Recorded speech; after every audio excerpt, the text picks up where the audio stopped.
So when we were approached by Nintendo, we thought actually this would be really, really interesting and a lot of good fun. And we can write some scripts which sort of use the 3D dimension as part of the scripting process, have a bit of fun with space.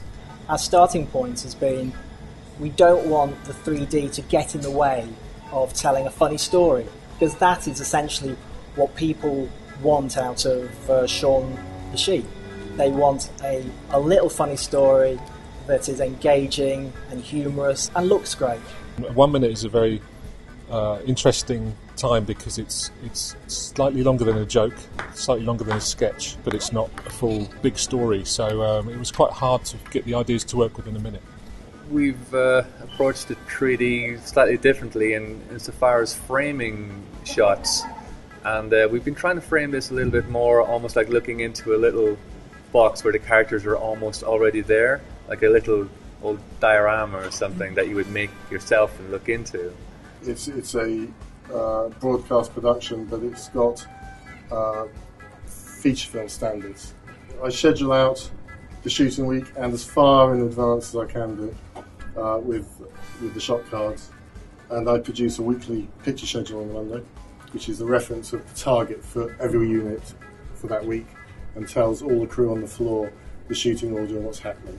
We've always been interested in 3D, particularly because our characters are fundamentally three-dimensional models. People kind of get that even on a 2D screen, but to see them in real 3D, where you can see how rotund they are, you can see the textures and the fur, just gives them literally an extra dimension, an extra interest.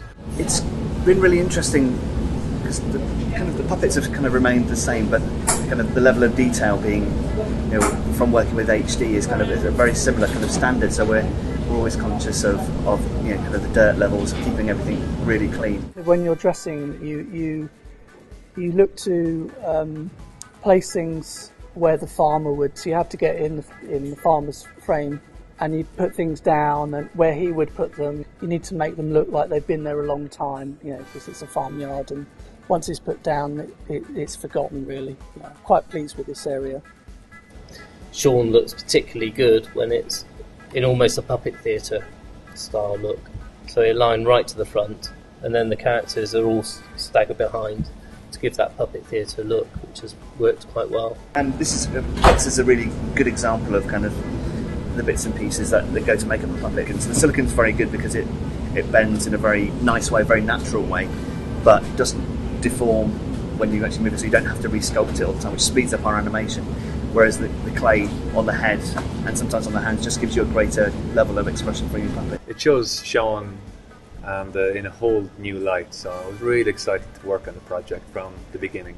This time we've made things a little richer, a bit more visual. It's one of the most exciting ones is where we actually parody Nintendo games. Shaun actually moves like one of the characters from an early Nintendo game, and it's quite fun to take the mickey. One of the things I've really enjoyed on this project is working with the guys from Nintendo.